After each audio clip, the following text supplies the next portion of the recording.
नमस्कार दोस्तों, स्वागत है आप सभी का आपके अपने YouTube चैनल पर। दोस्तों, आज के इस वीडियो में हम पढ़ने वाले हैं जीके के टॉप 10 सवाल। दोस्तों, अगर आप जीके पढ़ते हैं तो जीके के इस टेस्ट में आप क्वेश्चनों के आंसर दें और लास्ट में कमेंट करके ज़रूर बताना कि आपके कितने क्वेश्चन सही होते हैं। दोस्तों, अगर आपने वीडियो अभी तक लाइक नहीं किया है तो वीडियो को लाइक ज़रूर करना और चैनल में पहली बार आए होंगे तो चैनल को सब्सक्राइब करना। क्वेश्चन नंबर 1 है, मधुमक्खी पालन का अध्ययन क्या कहलाता है? पिसीकल्चर, एपीकल्चर, माइकोलॉजी या फाइकोलॉजी?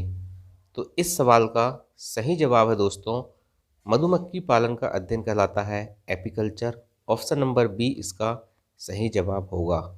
दोस्तों, क्या आपका ये जवाब सही हुआ है? कमेंट करके जरूर बताना अगर आप एपीकल्चर के बारे में थोड़ी बहुत जानकारी भी जानते होंगे तो।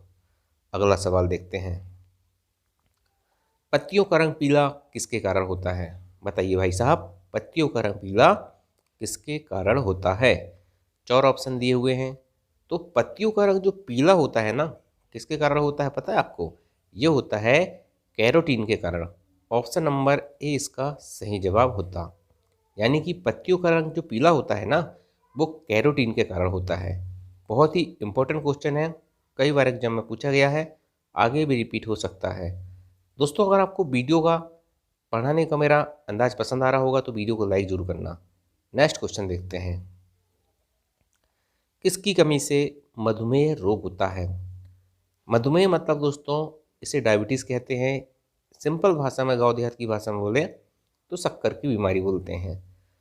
तो मधुमेह रोग किसकी कमी से होता है? इसका सही जवाब होता ऑप्शन नंबर डी, इंसुलिन। यानी इंसुलिन की कमी से मधुमेह रोग यानी कि डायबिटीज होता है। नेक्स्ट क्वेश्चन देखते हैं। वॉलीबॉल में एक टीम में कितने खिलाड़ी होते हैं? तो वॉलीबॉल आपने कभी ना कभी खेला होगा और खेला नहीं भी होगा तो देखा होगा। और ये सवाल जीके का बड़ा इंपॉर्टेंट हो जाता है, स्पोर्ट्स से संबंधित सवाल है, एग्जाम में पूछा जाता है। वॉलीबॉल में एक टीम में होते हैं टोटल 6 खिलाड़ी। ऑप्शन नंबर ए इसका राइट आंसर होगा। क्लियर हुआ? चलिए नेक्स्ट क्वेश्चन देखते हैं।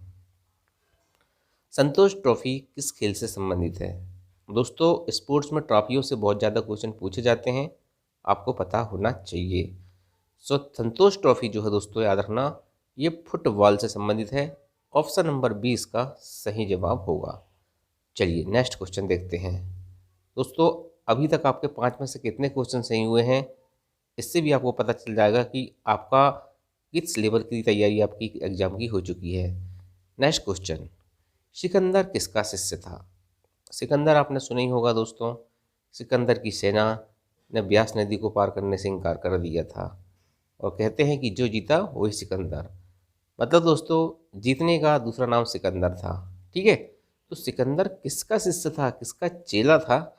सिकंदर दोस्तों याद रखना, ये अरस्तु का चेला था। ऑप्शन नंबर ए इसका राइट आंसर होगा। चलिए नेक्स्ट सवाल देखते भाई साहब। सवाल नंबर 7, चंद्रगुप्त मौर्य का उत्तराधिकारी कौन हुआ? चंद्रगुप्त मौर्य का नाम अगर आपने भारत का इतिहास, इंडियन हिस्ट्री पढ़ा होगा तो आपने जरूर सुना होगा। तो चंद्रगुप्त मौर्य का उत्तराधिकारी कौन होता है? ये होता है आपका बिंदुसार। याद रखना, बिंदुसार, बिंबिसार अलग है। बिंबिसार जो था दोस्तों, ये हर्यक वंश का संस्थापक था और ये अलग है। ठीक है, ये चंद्रगुप्त मौर्य का जो उत्तराधिकारी होता है बिंदुसार, और बिंदुसार का जो उत्तराधिकारी होता है वो होता है अशोक, और अशोक का भाई रहता है सुसीम। ठीक, और चंद्रगुप्त मौर्य जो है दोस्तों याद रखना, वो क्या है? इसका चंद्रगुप्त मौर्य के दरबार में कौन आता है? सेल्यूकस निकेटर आता है, एक राजदूत आता है। क्लियर? चलिए नेक्स्ट क्वेश्चन, नालंदा विश्वविद्यालय की स्थापना किसने की थी? कुमारगुप्त ने, चंद्रगुप्त ने, समुद्रगुप्त ने या अशोक ने? तो जो नालंदा विश्वविद्यालय बहुत ही फेमस यूनिवर्सिटी है दोस्तों, इसकी स्थापना करते हैं कुमारगुप्त। ऑप्शन नंबर ए इसका सही जवाब था।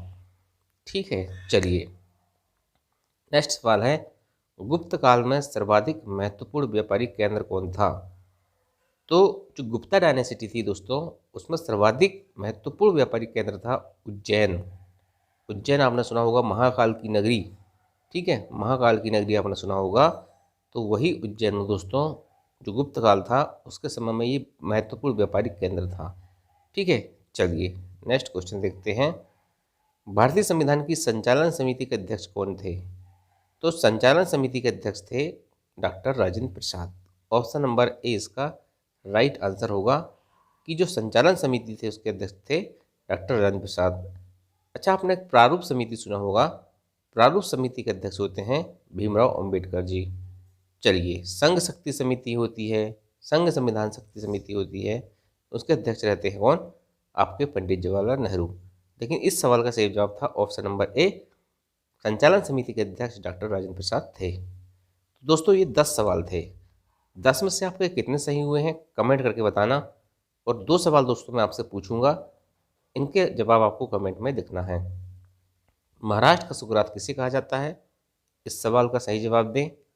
और नेक्स्ट सवाल है, बंगाल का विभाजन किस गवर्नर जनरल के समय हुआ था?